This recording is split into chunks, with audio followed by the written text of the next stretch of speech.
Assalamualaikum warahmatullahi wabarakatuh. Perkenalkan, nama saya Muhammad Zaki Pratama dengan NIM 416, dan di kesempatan kali ini akan menjelaskan game design dokumen atau GDD. Dan langsung saja presentasi kita mulai. Untuk section awal atau game detailnya sendiri yaitu pengembangan game Traffic Light Management sebagai bentuk edukasi dasar-dasar manajemen lalu lintas dan keselamatan jalan. Untuk nama gamenya sendiri yang saya kembangkan yaitu Traffic Light Management, dan tagline-nya yaitu Keep the City Moving Safety. Dan kita sekarang masuk ke section 2 atau game overview. Nah, untuk konsep gamenya sendiri, game ini mengajak pemain untuk menjadi manajer lampu lalu lintas kota. Di sini pemain harus mengatur lampu lalu lintas di berbagai persimpangan agar kendaraan dan pejalan kaki bisa bergerak dengan lancar tanpa kecelakaan. Untuk target audiensnya sendiri yaitu kita menargetkan anak-anak dan remaja 10 hingga 18 tahun serta orang dewasa yang tertarik pada game simulasi dan edukasi. Di sini kami sengaja menargetkan anak-anak dengan umur 10 hingga 18 tahun sebagai sarana edukasi tentang dasar-dasar manajemen lalu lintas dan keselamatan jalan. Untuk genrenya sendiri yaitu simulasi dan edukasi, dan ringkasan alur gamenya sendiri yaitu pemain akan diberikan antarmuka yang menampilkan peta kota dengan beberapa persimpangan. Di setiap persimpangan terdapat lampu lalu lintas yang akan dikontrol. Pemain harus mengatur lampu merah, kuning, hijau di setiap persimpangan untuk memastikan kendaraan dan pejalan kaki dapat bergerak dengan aman.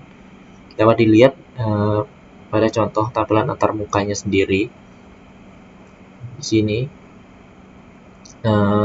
Hal tersebut berhubungan dengan gaya yang saya terapkan, yaitu visual 2D yang sederhana, namun menerapkan warna-warna yang kontras untuk membedakan elemen-elemen utama seperti lampu lalu lintas, kendaraan, dan pejalan kaki. Nah, kita masuk ke section 3 yaitu gameplay. Apa sih tujuan dari gameplaynya itu sendiri? Tujuan dari gameplaynya itu sendiri adalah untuk mengatur lalu lintas di kota dengan aman dan efisien. Di sini pemain harus mencegah kemacetan dan kecelakaan dengan mengelola waktu, perubahan lampu lalu lintas, dan lain sebagainya. Lalu ke perkembangan game. Nah, game ini sendiri dimulai dengan kota kecil yang hanya terdapat satu atau dua persimpangan. Namun, seiring perkembangan, pemain akan menghadapi lebih banyak persimpangan, lebih banyak kendaraan, dan tantangan yang lebih meningkat seperti ambulan yang perlu prioritas jalan atau pejalan kaki dengan batas waktu tertentu. Nah, di sini tingkat kesulitannya tentu akan meningkat secara bertahap. Nah, untuk alur bermainnya di sini pemain akan mulai dari level rendah atau level 1 dengan tugas mengatur satu atau dua lampu lalu lintas yang sederhana mungkin pada setiap level. Pemain di sini diberikan tugas untuk menjaga arus lampu lalu lintas tanpa kecelakaan selama jangka waktu tertentu. Jika terjadi terlalu banyak kecelakaan atau kemacetan parah, pemain akan gagal di level tersebut dan tidak bisa naik ke level selanjutnya. Nah, di sini kita membahas struktur misi atau tantangannya nih. Untuk struktur misi atau tantangannya kita terapkan di setiap level dalam gamenya, yaitu melibatkan pengelolaan arus lalu lintas di satu atau beberapa persimpangan.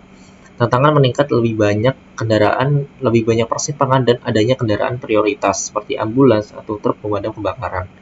Dapat dilihat pada contohnya, pada level pemula atau level awal, pemain akan mengandalkan satu atau dua lampu lalu lintas di persimpangan.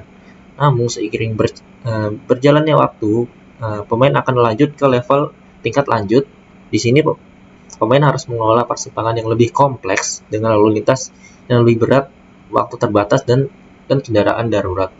Dan dimungkinkan bahwa pada tengah-tengah saat sedang menjalankan gameplaynya di level-level tertentu, mungkin terdapat misi khusus. Di sini pemain dimungkinkan untuk ditantang mempertahankan lampu lalu lintas secara efisien dan beberapa pencegahan atau beberapa tantangan seperti cuaca yang buruk atau jam yang sibuk.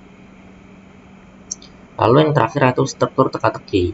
Nah, teka-teki dalam game ini datang dalam bentuk strategi waktu. Nah, kenapa? Karena game tersebut tentang manajemen waktu, pengaturan lampu lalu lintas. Kapan harus menyalakan lampu hijau, berapa lama lampu merah harus menyala untuk mencegah kecelakaan, dan bagaimana mengatur berbagai persimpangan yang saling berhubungan. Di sini pemain harus memecahkan teka-teki dengan cepat untuk menjaga arus lalu lintas tetap lancar dan aman. Dan saya rasa itu saja presentasi dari saya. Mohon maaf jika terdapat kesalahan kata. Wassalamualaikum warahmatullahi wabarakatuh.